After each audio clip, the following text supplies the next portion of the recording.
تو وہ 83 سال 84 سال سے اوپر ہو جاتی ہے نا.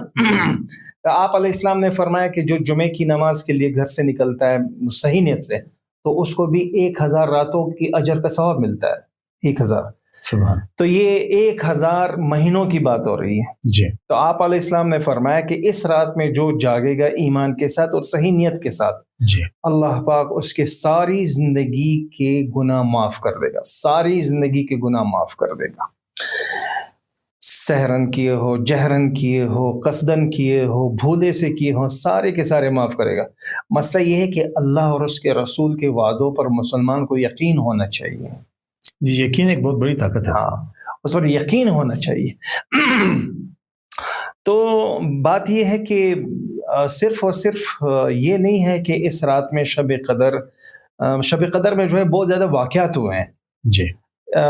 شب قدر چونکہ اللہ پاک کے اللہ پاک کی نظر میں بہت مبارک رات ہے. جی. کتابوں میں یہ لکھا ہے کہ یہ اتنی مبارک رات ہے کہ یہ سب سے پہلے فرشتوں کو جب پیدا کیا اللہ پاک نے تو شب قدر کی رات ہی تھی. صحیح. اور جنت میں پہلی مرتبہ جب درخت لگائے گئے تو وہ شب قدر ہی کی رات تھی. آدم علیہ السلام کی تخلیق جب ہوئی اور اس کا مادہ تیار کیا جانے لگا جی. تو شب قدر ہی کی رات. اللہ پاک نے حضرت عیسیٰ علیہ السلام کو آسمان پر اٹھایا. جی. شب قدر ہی کی رات. بنی اسرائیل کی توبہ قبول ہوئی شب قدر ہی کی رات تھی. اچھا. تو لوگ اس چیز سے بہت زیادہ محروم ہیں جس کی وجہ سے اب اللہ پاک کے وعدوں پر جب ان کو یقین نہیں ہوگا تو اس رات کو بھی وہ خرافات میں اور لایانی میں ہی گزاریں گے. تو سر یہ رات تو ماشاءاللہ بہت فضیلت والی ہے. اس رات کے لیے نبی کریم صلی اللہ علیہ وسلم کا معمول کیا تھا؟ آپ نبی کریم صلی اللہ علیہ وسلم نے اس بارے میں کیا تاکید فرمائی اگر یہ رات ہمیں مل جائے، یعنی ہم کسی بھی رات کو تاک رات میں عبادت کر رہے ہوں تو ہمیں اعمال کیا کرنے چاہیے؟ آپ علیہ السلام نے فرمایا کہ اس رات میں روح الامین حضرت جبریل علیہ السلام فرشتوں کے ساتھ اترتے ہیں جی. اور ان کے پاس جاتے ہیں جو اعمال میں مشغول ہوتے ہیں. دیکھیں یہاں پر بھی شرط یہی لگائی گئی، ایک آدمی سو رہا ہے، ایک آدمی جاگ رہا ہے مصلی پر. اب یہ دونوں اللہ پاک کی نظر میں برابر نہیں ہے. تو وہ جو سویا ہوا ہے خرافات میں مبتلا ہے، لایانی میں مبتلا ہے، تو اس کو اجر نہیں ملے گا. صحیح. اس کے لیے مغفرت کی دعائیں نہیں. وہ جو کھڑا ہوگا اس رات سے فائدہ اور استفادہ اٹھائے گا. اس کے لیے آپ علیہ السلام نے فرمایا کہ جبریل اپنی مکمل لشکر کے ساتھ جو فرشتے ہیں آپ نے جو ابھی تذکرہ کیا جی. اتنے فرشتے ہیں کہ ریگستان اور سمندر میں جتنے بھی ریت کے ذرات ہیں اس سے زیادہ فرشتے آتے ہیں کہ بالکل زمین پر جگہ نہیں ہوتی، اور سارے کے سارے ان لوگوں کے لیے استغفار کرتے ہیں. ٹھیک. ان لوگوں کے لیے. اور پھر آپ علیہ السلام نے حضرت عائشہ رضی اللہ عنہا کو یہ کہا، حضرت عائشہ نے کہا یا رسول اللہ اس رات میں کون سا عمل کروں؟ صحیح. تو جو سب سے اس سے میں نے یہ استدلال کیا کہ آپ علیہ السلام حضرت عائشہ سے فرما رہے ہیں کہ آپ یہ دعا کرو، اللہم انکا عفون تحب العفو. بالکل صحیح. یہ ایسی دعا ہے کہ اے اللہ پاک تجھے توبہ بہت پسند ہے، جی. تجھے معاف کرنا بہت پسند ہے. صحیح. تو اس رات میں دعاؤں کا بہت زیادہ خاص اہتمام کرنا چاہیے. ٹھیک. خود ذکر باقی اعمال اس کی بھی نفی نہیں ہے، بہت سارے، کوئی تہجد پڑھ رہا ہوگا، کوئی قرآن کی تلاوت کر رہا ہوگا، کوئی ذکر و افکار کر رہا ہوگا، ذکر جہری ذکر خفی کر رہا ہوگا. جی. جی. صلاۃ و تسبیح بہت بڑی بات ہے کہ اس رات میں کوئی صلاۃ و تسبیح پڑھے. جی. جی. مطلب ساری رات اللہ پاک سے مناجات. ہمارے بزرگ کہتے ہیں کم از کم ہر نماز کے بعد 20 منٹ دعاؤں کا اہتمام آپ کر لیا کریں. تو اس رات میں جب اللہ پاک خود پہلے ہی آسمان پر آ جاتا ہے، اس کا نزول ہوتا ہے، صبح تک سب سے فرما رہا ہوتا ہے بالکل کہ مانگو. یہاں پر آپ کو ایک بہت بڑے نقطے کی بات بتاتا ہوں. جی. اللہ پاک فرشتوں کو زمین پر کیوں بھیجتا ہے کہ جاؤ دیکھو میری امت کو، میرے حبیب کی امت کو دیکھو؟ صرف اور صرف پشیمانی میں ان کو بھیجا جا رہا ہے، چونکہ فرشتے معذرت کرنے کے لیے انسانوں کے پاس آئیں گے. اچھا. ہاں ٹھیک. جب اللہ پاک انسان کو بنا رہا تھا تو فرشتوں نے اعتراض کیا تھا زمین پر فساد مچائے گا. جی. تو کس کو پیدا کر رہا ہے؟ ہم ہیں نا عبادت کے لیے.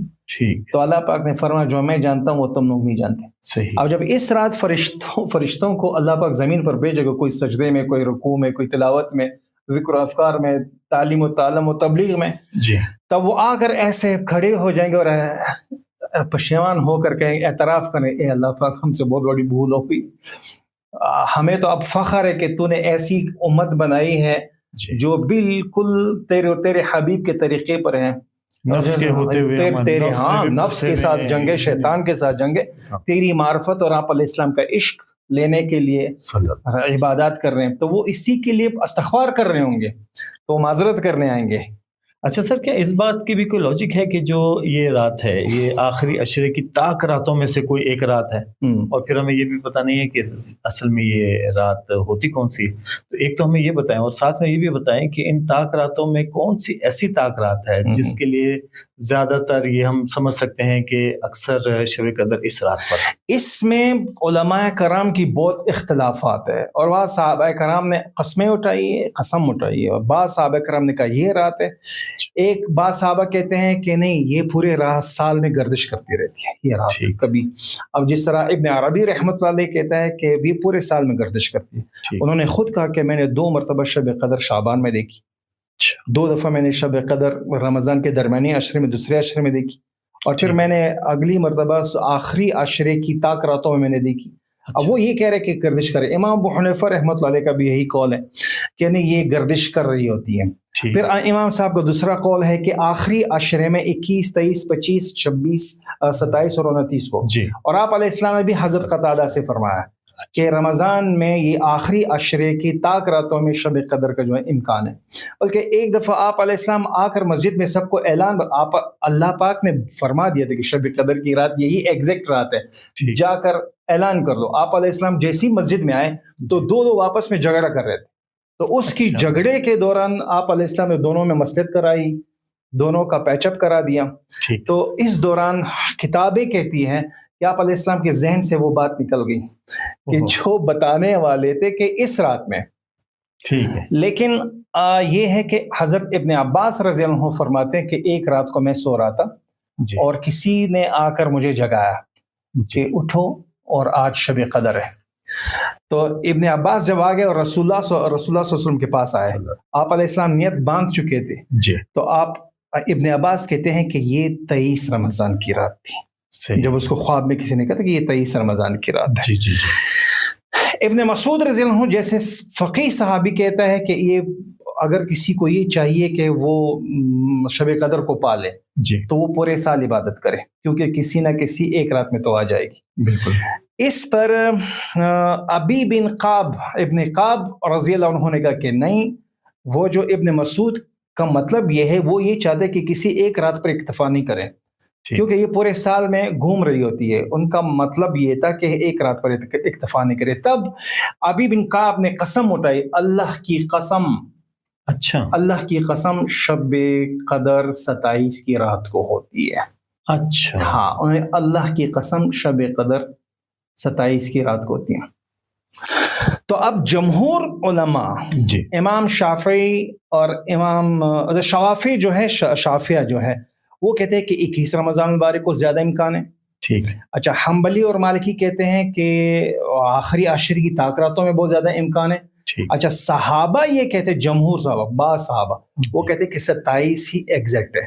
ٹھیک۔ لیکن میں آپ کو ایک لاجک کی بات، آپ نے لاجک کی بات پوچھی، لاجک یہ ہے کہ اب یہ کس رات میں ہے، تو اس کو جو ہے قیاس کرنا ہوتا ہے۔ حضرت ابن عباس رضی اللہ عنہ کہتے کہ میں نے رمضان شب قدر کے بارے میں نے طاق راتوں میں سرچ کرنا شروع کیا، تو کہتے ہیں 7 کے عدد پر میں نے بہت زیادہ غور کیا۔ اچھا، 7 کے عدد پر بہت زیادہ غور کیا۔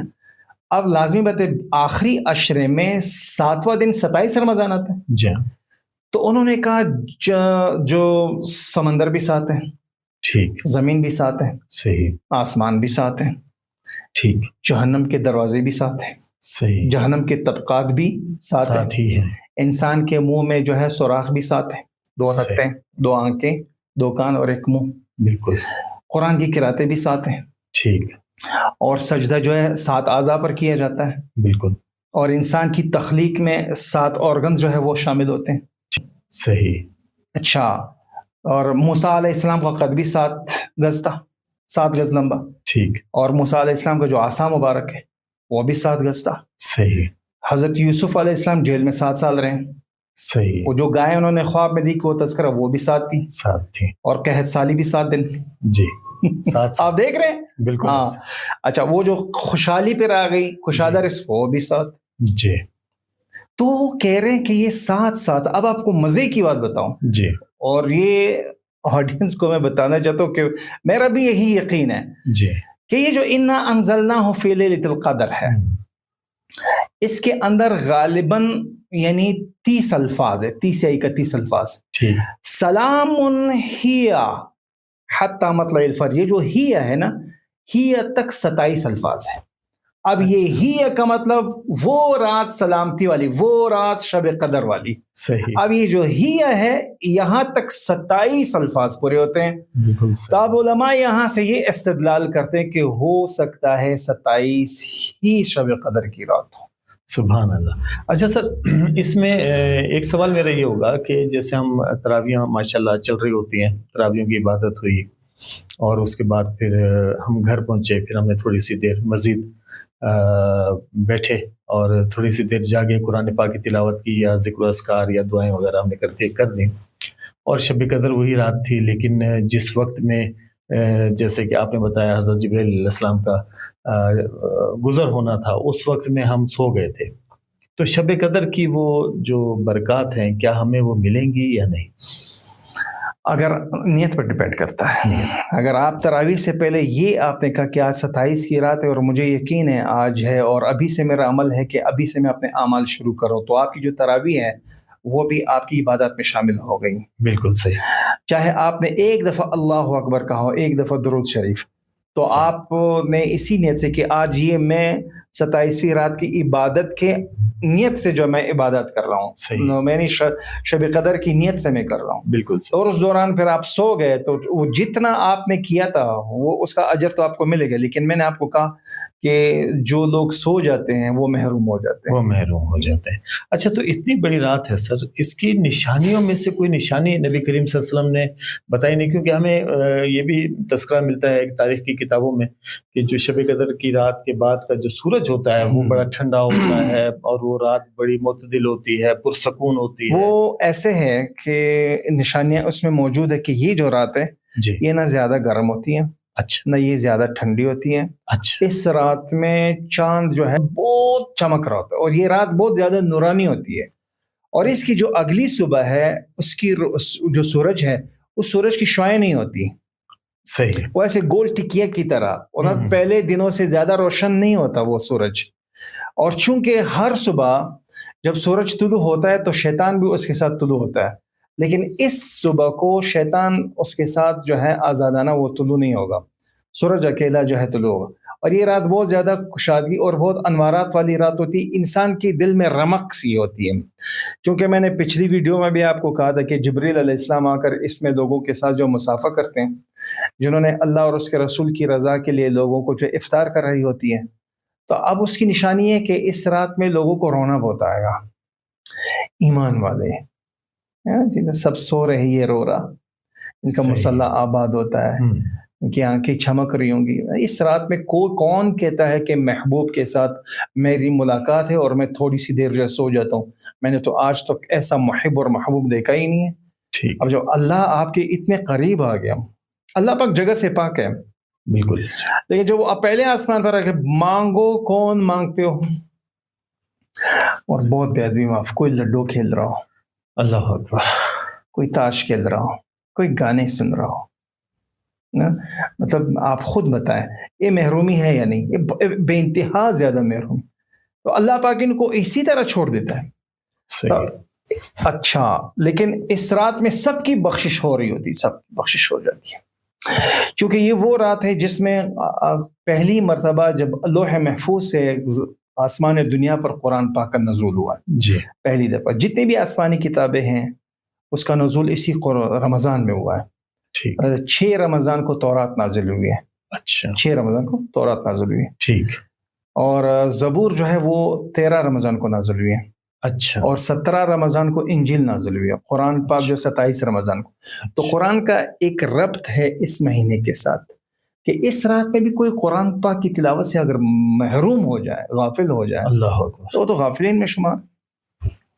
اچھا سر، کچھ بزرگ یہ بھی فرماتے ہیں کہ اس رات کی ایک بہت بڑی نشانی یہ ہے کہ وہ جس کو مل گئی، تو آپ اس بارے میں بھی ہمیں آگاہ کیجیے کہ ہم یہ درست ہیں یا نہیں، کہ جب انسان کو یہ رات مل گئی تو اس کے اثرات انسان کی ظاہری اور باطنی دونوں زندگیوں پر پڑ جاتے ہیں. اس کی ظاہری جو صورت ہے، ظاہری معاملات ہیں، وہ بھی بڑے پرسکون ہو جاتے ہیں. جو اس کے باطنی معاملات ہیں وہاں بھی سکون بھر جاتا ہے. جیسے آپ نے بتایا کہ سورج بھی جو آنے والے اگلے دن کا سورج ہوتا ہے وہ بھی بڑا پرسکون ہوتا ہے. جب ایک انسان عبادت کرتا ہے، رات میں اللہ پاک کے ساتھ بیٹھتا ہے، بات کرتا ہے، دعائیں مانگتا ہے، اپنی عبادت کرتا ہے اور اس کے بعد وہ سکون محسوس کرتا ہے، تو کیا یہ بھی ایک نشانی ہو سکتی ہے شب قدر کی کہ ہم نے شب قدر کو پا لیا؟ دنیا کا ایک قانون ہے جی کہ برائی کا اپنا اثر ہوتا ہے اور نیکی کا اپنا اثر ہوتا ہے. ٹھیک. جس طرح آج تک چیزوں کی ماہیت اور اس کی خاصیت آج تک ختم نہیں ہوئی. ٹھیک. کوئی یہ نہیں کہہ سکتا کہ نمک میٹھا ہو گیا، کوئی یہ نہیں کہہ سکتا کہ چینی جو ہے وہ تھوڑی سی کڑوی ہو گئی. ٹھیک. جس طرح چیزوں کی ماہیت ختم نہیں ہوتی، اسی طرح نیکیوں کے اثرات وہ ختم نہیں ہوتے. بالکل صحیح. اس رات میں جو اللہ پاک کا قرب حاصل کرنا چاہے، میں آپ کو بول رہا ہوں نا کہ اس رات میں اللہ پاک جب پہلے آسمان پر آ جاتا ہے. بالکل صحیح. میں کہتا ہوں صرف کسی کی اس رات میں کسی بزرگ کی صحبت میں بیٹھ کر 5 منٹ اس کی نظر جب آپ پر آ جاتی ہیں، تب بیڑا پار ہو جاتا ہے. ایک ہی دعا آپ اس رات میں گزار اور آپ کی ساری زندگی کے جتنی بھی پریشانیاں ہیں، مطلب اما یجیب المضطر اذا دعاہ، آپ علیہ السلام نے جو فرمایا کہ دعاؤں کا زیادہ اہتمام کرو. اس رات میں دعائیں ایسی قبول ہوتی ہیں نا، کوئی سرکش سے سرکش انسان بھی آ کر سجدے میں گر جاتا ہے جی. اور وہ کہتا ہے اے اللہ پاک میری بگڑی بنا دے. تو مجھے تو دعاؤں پر بہت زیادہ ناز ہے. لوگوں کو دعاؤں پر ناز نہیں، بہت زیادہ نوافل میں قرآن پاک کی تلاوت اچھی اعمال ہے، لیکن دعاؤں سے جو ہے بہت زیادہ کام بنتے ہیں. اے اللہ پاک یہ جو میری یہ رات ہے، میری ہر رات اس طرح کر دے کہ میں تیرے سامنے اس طرح تیرا تابعدار بندہ بن جاؤں. بہت بڑی دعا. میری ہر رات اس طرح کر دے کہ میری رات اعمال کی وجہ سے نورانی بن جائے، میری زندگی میں نور آ جائے. اس رات جو ہے انسان کے دل میں ایک نور آ جاتا ہے، کیونکہ فرشتوں کی محفل میں آپ بیٹھے ہو، جلسا یعنی آپ فرشتوں کی محفل میں بیٹھے ہو. یا یوں کہنا بہت آسان ہے اور بہت زیادہ معتبر بات بھی ہے کہ فرشتے آپ کی محفل میں بیٹھے ہیں. یعنی آپ اللہ پاک کی عبادت کر رہے ہیں، فرشتے آ کر آپ کے سامنے ایسے بیٹھ جاتے ہیں اور آپ کی محفل میں بیٹھے ہوتے ہیں. یعنی آپ دیکھیں کہ ہماری، چونکہ ہم تعلیم سے تعلق رکھتے ہیں، ہڈن کریکولم ہوتا ہے، ہڈن کریکولم. تو اب آپ جب ایک میلے کچیلے انسان ہیں، اب سارے فرشتے تو پاک مخلوق ہیں. جب اس رات میں آپ اس کی صحبت میں بیٹھیں گے تو آپ بتاؤ ان سے کتنا فیض آپ حاصل کریں گے. بالکل ایسے. تو یہ فیض حاصل کرتے کرتے جس طرح پورا ایک رمضان آپ تقوی کے مطابق گزارو، تو اس کی پریکٹس یہ ہے کہ سال کے باقی 11 مہینے جو ہے آپ کے اندر وہ تقوی چلتا رہے گا. اس رات میں اگر آپ عبادات میں چل رہے ہیں تو اگر آپ نے واقعی صحیح خلوص اور نیت کے ساتھ ایک توبہ، ایک اچھی سی بات انسان کا کایا پلٹ دیتا ہے. بالکل ایسے. ایک اچھی رات آپ کی زندگی میں، نے ایسے لوگوں کو دیکھا صرف کسی بزرگ کی صحبت 20 منٹ اس نے پالی، بیڑا پار ہو گیا، پوری زندگی ایمان کے مطابق. یعنی ابراہیم بن ادھم رحمت اللہ علیہ صرف کسی کی ایک بات اس نے سن لی اور یہ درویش بن گیا. بالکل. جنید بغدادی تو پہلے پہلوان تھا، جی ہاں، صرف کسی کی ایک بات اس پر اثر کر گئی، بالکل وقت کا ولی بن گیا. اور وہ جنید بغدادی کہ پھر اس نے 20 سال تک اپنے فرشتوں کو، گناہ لکھنے والے فرشتوں کو گناہ لکھنے کا موقع تک نہیں دیا اور فرشتے تھک گئے. تو یہ کیا ہوتا ہے؟ یہ وہ ایک لمحہ ہوتا ہے جس میں اللہ پاک آپ کو قبول کر رہا ہوتا ہے، اور وہ اس رات سے بڑھ کر کوئی رات نہیں ہے. ماشاءاللہ. ناظرین بہت بہت شکریہ، آپ یہاں تک ہمارے ساتھ جڑے رہے. جاتے جاتے چینل کو سبسکرائب کرنا نہ بھولیے گا، ویڈیو کو لائک ضرور کر دیا کریں، کوئی نہ کوئی کمنٹ ضرور کیا کریں تاکہ ہماری حوصلہ افزائی ہوتی رہے. بہت بہت شکریہ، والسلام.